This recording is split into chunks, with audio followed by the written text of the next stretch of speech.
Talking about political ads, it's another niche voiceover skill that you may want to know about, and so I'm bringing it to you on Get a Better Broadcast podcast and Voiceover Voice. Yeah, we spent quite a bit of time, didn't we, talking about ebook narration, characterization for cartoons, anime, animation and games. We've looked at various narration skills as well under the heading of audio books, and now we're spending a few weeks looking at individual kind of smaller niche areas that you may want to know about before you go into your voiceover career, and the different ways you use your voice in these different situations. We're talking about political voiceovers then, and yesterday we're looking at key words and key phrases. Today, the lead-ins and the payoffs, so how a political voiceover starts and ends their particular script. Because ads of any of those styles, and we talked about 4 different styles, didn't we, a couple of 3 days ago, often start with a question. And that's another rhetorical device that gets the listener to fill the vacuum with an answer. So that could be something like, would you trust Tracey Garcia with your money? Or, we gave this man the keys to the governor's house. Do you know what he gave us in return?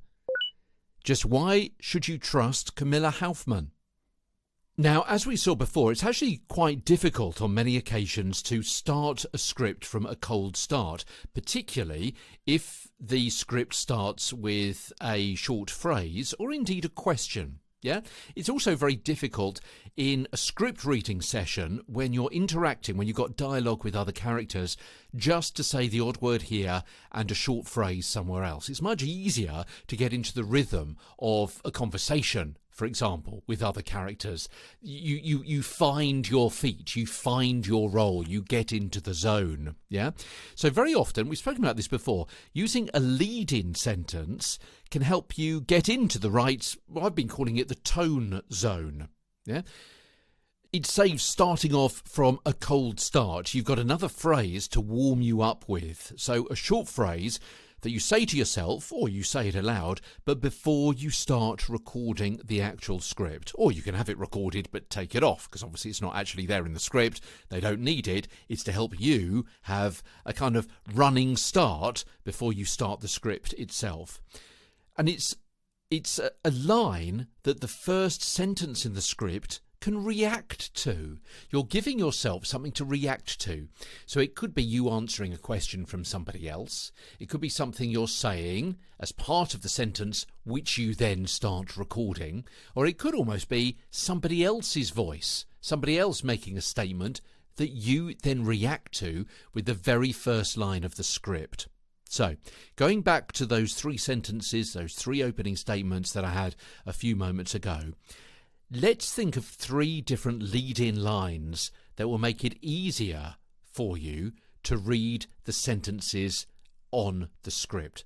3 lines that you're going to say to yourself, but not actually record. They're not actually part of the script. Okay, just to warm you up, gets you in the right zone for the tone and helps you with the inflection and the intonation as well.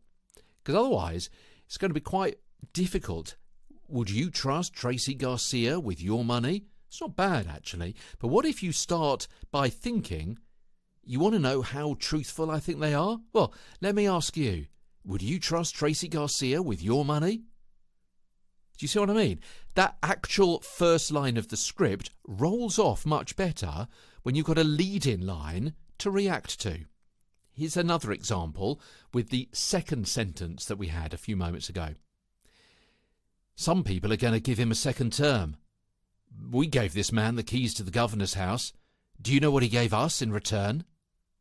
Yeah, it's not necessarily going to work every time, but it is worth considering to warm you up before the first line of the actual script. Here's a third and final example. People say all politicians are the same, and that's a very good point. Just why should you trust Camila Haufman?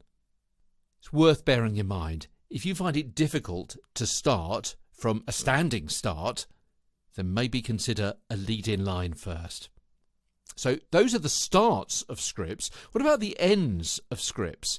Now, very often, these ads dictate that they end with a payoff tagline. So something like, vote for Zippy Valetza. The man you can trust. The strong voice for our state. And you really need to land these strong statements to give the ad a sense of finality, that downward intonation to give certainty rather than doubtful questioning. The man you can trust. That's not going to land, is it? The strong voice for our state. Well, that doesn't sound strong, so it doesn't feel strong, so you haven't got that whole sense of strength within that particular phrase. Tomorrow, finding more key points in political voiceover scripts as Get a Better Broadcast podcast and Voiceover Voice continues. And it continues from London. I'm